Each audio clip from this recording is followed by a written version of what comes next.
kasaba uyushmalarimizni 120 yillik yubiley muhtaram prezidentimiz kelib bir tarixiy nutq bilan ishtirok etganlari va bu bo'yicha qator tashabbuslar berganlarini biz o'zimizga dasturul amal qilib oldik. 1905-yilda Toshkent shahrida temir yo'lchilar tarafidan birinchi kasaba uyushmalari harakati boshlangan ekan.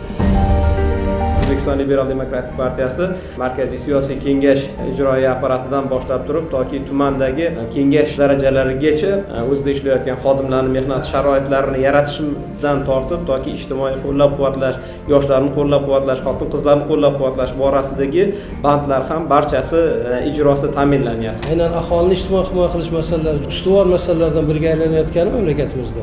Xohlaymizmi yo'qmi, nafaqat O'zlidep uchun, balki kasaba uyushmalari uchun ham asosiy eng bir muhim masalalardan biri. Kasaba uyushmalari tizimi mehnatkashlar manfaatlarini himoya qiluvchi eng asosiy jamoatchilik instituti hisoblanadi. 2024-yilga qabul qilingan saylovoldi dasturimizda bir ijtimoiy sohani rivojlantirishga qaratilgan katta yo'nalish bor. 500 ta maqsadimiz belgilab qo'yganmiz, shu aholini kambag'alligini 2 baravarga qisqartirish. Muhtaram prezidentimiz bilan bo'lgan uchrashuvda yana ham ko'proq hammamiz inson qadri uchun shiori ostida prezidentimizning asosiy shiorlari mana shu shiorni ilgari surishda kasaba uyushmalarining faol ishtirokini o'zlari e'tirof etdilar. Inson qadri uchun degan shior bu partiyamizning bosh shiori.